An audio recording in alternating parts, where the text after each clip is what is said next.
The Golden Boy, Real Guide to Treasures. Ang ating episode ngayon mga ka-TS ay napakagaling at napakaganda dahil ito yung mga nakumpile ko na mga nag-upload sa YouTube ng mga gold bars na nakuha daw nila. Kaya atin tingnan kasi sa tingin ko sa isang video dito, out of 6 ay merong isang totoong nakuha dito.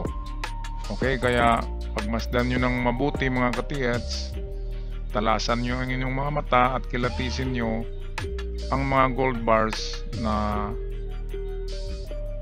counterfeit or fake at tunay. Okay, at bago tayo magpatuloy sa unahan, shout out nga pala sa lahat ng ating mga ka-TS in abroad, lalo na dyan sa the Middle East. Medyo magulo dyan. At tayo ay manalangin na lamang ng kapayapaan sa buong mundo. Okay, itong unang video natin, itong number 1 video, tandaan nyo mga ka-TS. At comment nyo mamaya sa ating comment section kung anong number ng video ang palagay nyo na totoong nakuhang gold bars. Okay, ito naman ang kwento dito. Nakuha daw din ito nila at merong nakabalot na alkitran, kaya nilalagyan niya ng gasolina para matanggal yung kulay itim. Napakaganda nga ng pagkaano niya, no? Maganda ang pagkagawa. Okay, number 2 video natin ay itong mga Burmese gold daw, tinitimbang na ng ating mga ka-TS na nakakuha niyan. Kaya wag niyong ipakita sa inyong mga video mga ka-TS kapag kayo makakuha.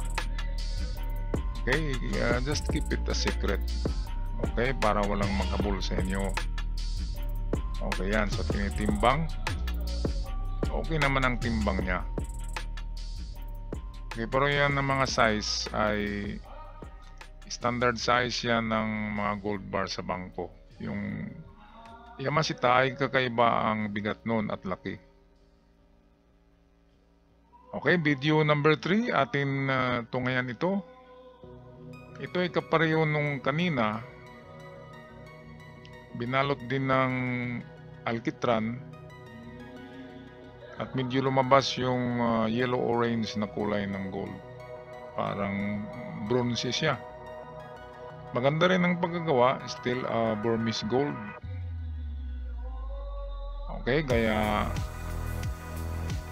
kilatisin yung mga ka-TS sa mga baguhan pa lamang sa mga gold bars. Baka sakaling may magbinta sa inyo ng mga kawangis niyan, so alam nyo na ang inyong sagot kung merong magbinta sa inyo. Okay, so hindi ko lang sasabihin kung saan ang mga piki dyan.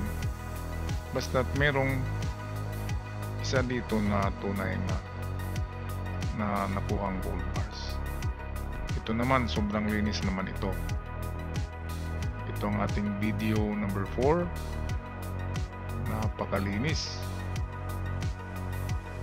ng mga gold bars na yan, no? Dilaw na dilaw, pero iba yung kintab niya kaysa yung kintab ng pure gold. Yan naman ay kumpleto. Meron siyang Sumatran gold bars, merong Burmese at merong Javanese, Java. Kaya maganda dahil kumpleto. Okay, so nabinta na kaya ang mga ito? Comment nyo sa ating comment sections mga ka-TS. Ano sa palagay nyo ang mga gold bars na ito?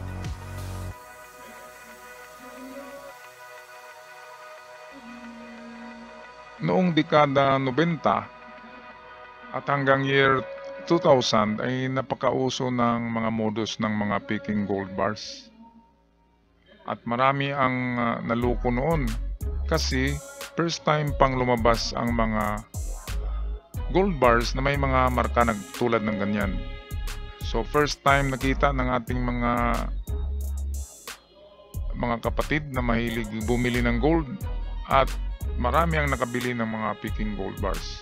At talagang nagsisi at umiiyak talaga dahil siyempre naman, ang bintahan niya noon ay nasa 100,000 pesos lang ang isang bareta.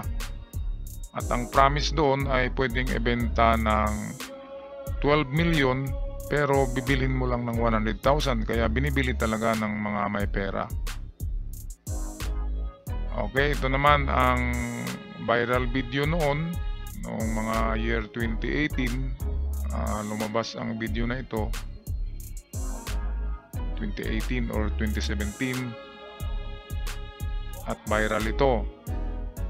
Hindi gaano pinapakita ang gold bars pero maaninag pa rin natin na meron. Okay, ano sa tingin nyo dyan mga katiyats? Yang kapatid natin dyan ay army cut yung buhok niya.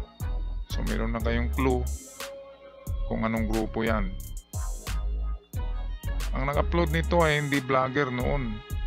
Talagang in-upload yan at nag-viral yan sa YouTube. And then ang dami-daming nag-upload din yan. Kaya tayo atin din pinakita sa inyo. Baka merong hindi pa nakakita nito. Okay, ang malalaki ang mga gold bars na yan. Palagay ko nasa 6 kilos ang bawat isa niyan.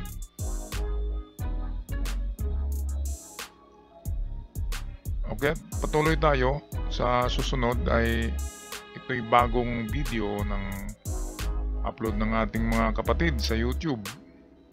Meron daw sila nakuha sa kuweba. Ito naman kakaiba kasi may marka na Swiss gold bars at malalaki ito. Malalaki at mabibigat ang mga timbang ng mga ito. Katulad ito ng itsura noong 75 kilograms na gold bar. Yung may marka na Swiss gold bars. Tingnan nga natin to sa close up. Ayan nga, merong marka siya na Swiss. At makintab sa loob ng kuweba.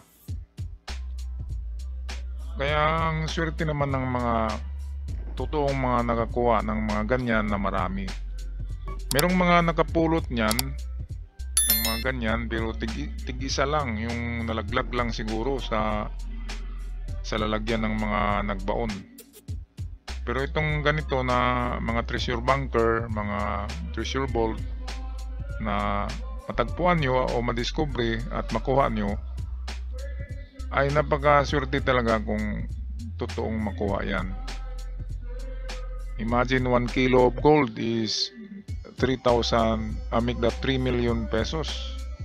3,000 ang gramo. Kaya kung 75 kilograms ang bawat isa niyan, milyon o sabihin natin billion abutin ng mga gold bars na yan. Ang maganda lang dyan ay nasa loob din siya ng kuweba. Kaya maganda tingnan ang mga gold bars na yan. Okay mga katiyat, so wala tayong inaano dyan. Hindi ako nag-comment ng at wish ko rin na maligaya at magandang buhay ang inyong natamasa ngayon mga katiyats. Okay, so hanggang sa muli ako'y magpaalam na.